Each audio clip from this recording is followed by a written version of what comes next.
بیماری، جنگ یا سفر کی وجہ سے جو روزے رہ جائیں ان کو بعد میں پورا کرنا فرض ہے۔ بسم اللہ الرحمن الرحیم۔ بیماری یا سفر کی وجہ سے رہ جانے والے روزے بعد میں مکمل کرنے کا حکم دیا گیا ہے۔ بہتر یہی ہے کہ رمضان ختم ہونے کے بعد جتنی جلدی ممکن ہو یہ روزے مکمل کر لیے جائیں۔ سورہ البقرہ آیت نمبر 185۔ شہر رمضان، رمضان کا مہینہ، الذی انزل فیہ القرآن، یہ وہی مہینہ جس میں قرآن مجید نازل کیا گیا۔ ھدی للناس، قرآن کیا ہے؟ لوگوں کے لیے ہدایت ہی ہدایت۔ وبینات من الہدی، اور ہدایت کی واضح آیات، واضح احکامات پر مشتمل۔ والفرقان، اور سچ اور باطل میں، نیکی اور برائی میں فرق کرنے والا۔ فمن شہد منکم الشہر، بس تم میں سے جو بھی اس مہینے کو پا لے، یعنی کہ اس کی زندگی میں یہ رمضان کا مہینہ آ جائے، وہ اسے دیکھ لے، فلیصمہ، بس اسے ضرور بالضرور چاہیے کہ وہ اس مہینے میں روزہ رکھے۔ ومن کان مریضا، اور جو بیمار ہو، او علی سفر، یا سفر پر ہو، فعدۃ من ایام اخر، وہ یہ گنتی بعد کے دنوں میں پوری کر لے، اس کے لیے یہ بعد کے دنوں میں گنتی پوری ہو جائے گی۔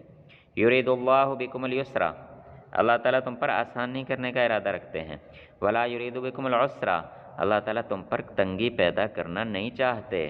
دیکھو اتنا میٹھا اور اتنا پیارا اور اتنا قیمتی امتحان بھی رکھا، اور ساتھ میں آسانیاں بھی رکھ دیں، مجبوریوں کے تقاضے بھی دیکھ لیے کہ بیماری ہے، سفر ہے، تو کوئی بات نہیں، چھوڑ دیں، اور بعد میں پورے کر کے اپنا اجر بھی پورا کر لیں۔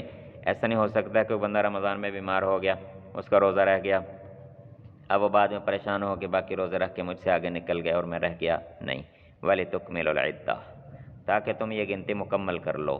اللہ نے یہ سفر اور بیماری سے جو چھوٹا ہوا روزہ ہے یہ قضا کرنے کا حکم کیوں دیا گیا؟ کہ تو تمہاری گنتی پوری رہے۔ پھر جب تمہاری یہ مہینے کی گنتی پوری ہو جائے، وَلِتُكَبِّرُوا اللَّهَ، پھر تم اللہ تعالیٰ کی بڑائی بیان کرو، حمد بیان کرو، اللہ اکبر، اللہ اکبر، لا الہ الا اللہ، واللہ اکبر، اللہ اکبر وللہ الحمد، علی ما ہداکم، اس بات پر جو اس نے تمہیں ہدایت دی، جو تمہاری رہنمائی کی، ولعلکم تشکرون، اور اس لیے بھی کہ تم شکر گزار بنو، ضرور بالضرور اللہ کا شکر ادا کرو۔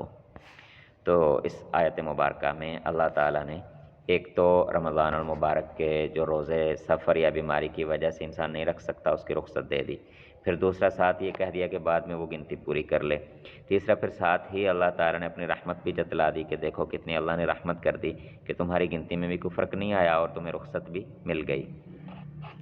اب اس پر کچھ مسائل ہیں کہ رمضان کی قضا کب تک کی جا سکتی ہے، یہ انشاءاللہ ہم اگلے سبق میں پڑھیں گے۔